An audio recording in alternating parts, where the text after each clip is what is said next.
for God to thoroughly furnish a man, he carries him through a school. That school is called the school of process. And I said the first class everybody goes through in the school of process is the class of encounters. Samuel was dedicated to God. He lived all his life in the temple, but it doesn't mean he will amount to anything. Sleeping on the altar does not make you a servant of God.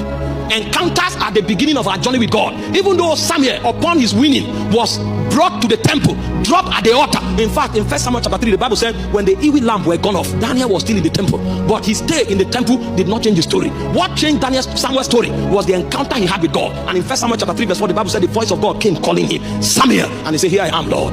In 1 Samuel chapter 3 verse 21, the Bible said the Lord appeared again to Samuel in Shiloh. The Lord revealed himself to Samuel in Shiloh by the word of the Lord. And if you study 1 Samuel 3:20, it said Samuel was established as a prophet, and all of Israel could bear proof to it. What established Samuel as a prophet? It was the encounters that he had with God. So I say when a man has an encounter, three things happen to him. Number one, the specificities of his destiny are revealed to him. You cannot know the specifics of your destiny until an encounter reveals it to you. The reason is because you will find yourself in a territory and there are many teachers, and to make things worse, most of your teachers are invincible beings. You will not know who teaches you that it is good to have immorality. You will never hear anybody tell you that immorality is pleasurable. But there are invincible teachers that can manipulate your emotion.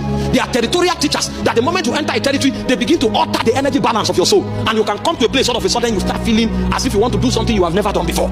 The reason is because there are many teachers walking on the face of the earth. And those teachers will teach you many things that is not part of the blueprint of your destiny. And in order to go past the veil of darkness and receive instruction from the teacher who was in the studio of eternity when you were formed, you need an encounter. That's why I said to Jeremiah, before you were formed in your mother's womb, I knew you. I know your father is a priest, but captured in the lexicon of your destiny, priesthood was not a part of it. The ordination that I gave you from the studio of eternity is the ordination of a prophet. So even though priesthood is good, that is not your line. He took an encounter for his destiny to be reordered. And when he came back, he didn't come back as a priest after the order of Aaron. He came back as a prophet of God with the power to uproot and to plant. All of those dimensions were part of his destiny, but it took an encounter for him to see. The reason we compete with ourselves is because encounters are limited.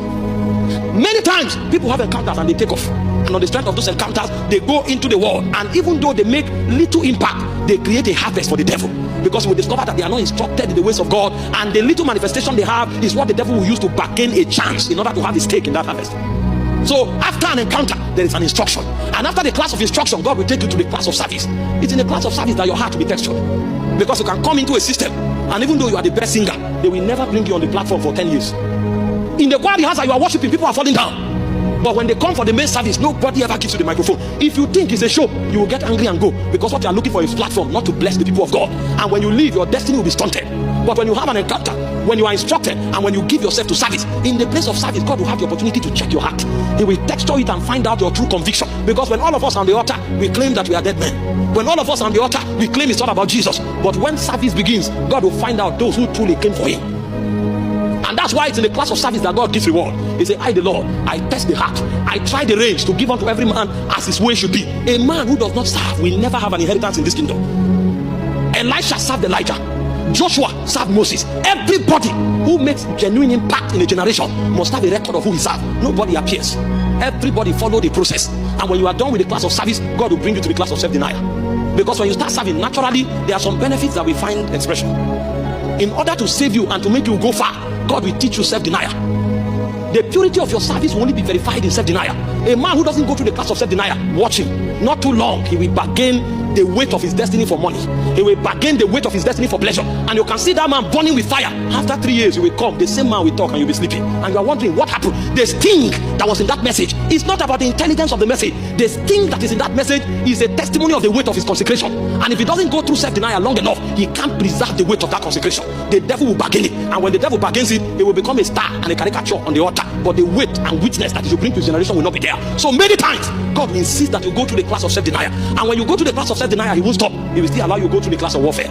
Why the class of self-denial is a class of sacrifice? The class of warfare is where your faith is proven. God wants to know what you really trust in. So warfare doesn't necessarily need to invite you. If you are there, you are part of it. And so God will allow you to go through the class of warfare so that the testimony of your faith can be proven. You will show that it is God you trust, not your connection with man. Because some warfare will come and disconnect you with everybody that you ever trusted. It is on the strength of that warfare that you go back to your altar and say, God, you are my Ebenezer. You may not know the meaning of Ebenezer. Even when you read it in the Bible, you will quote it and use it to sing a song. It is the day when every help departs from you that you will find out what does Ebenezer need. It is warfare that brings you that intrinsic and experiential training. No man can win territories in this kingdom unless he fights. Because when you say thy kingdom come, you declared war. When you say thy kingdom come, you invited princes to your territory. You want to uproot what was, and you want to establish what should come. You cannot do it just by talking. You will now realize that destiny is not a story. Destiny is not fun. Destiny is battle. And when a man goes through the class of warfare, that man has come to the level where God can begin to entrust him.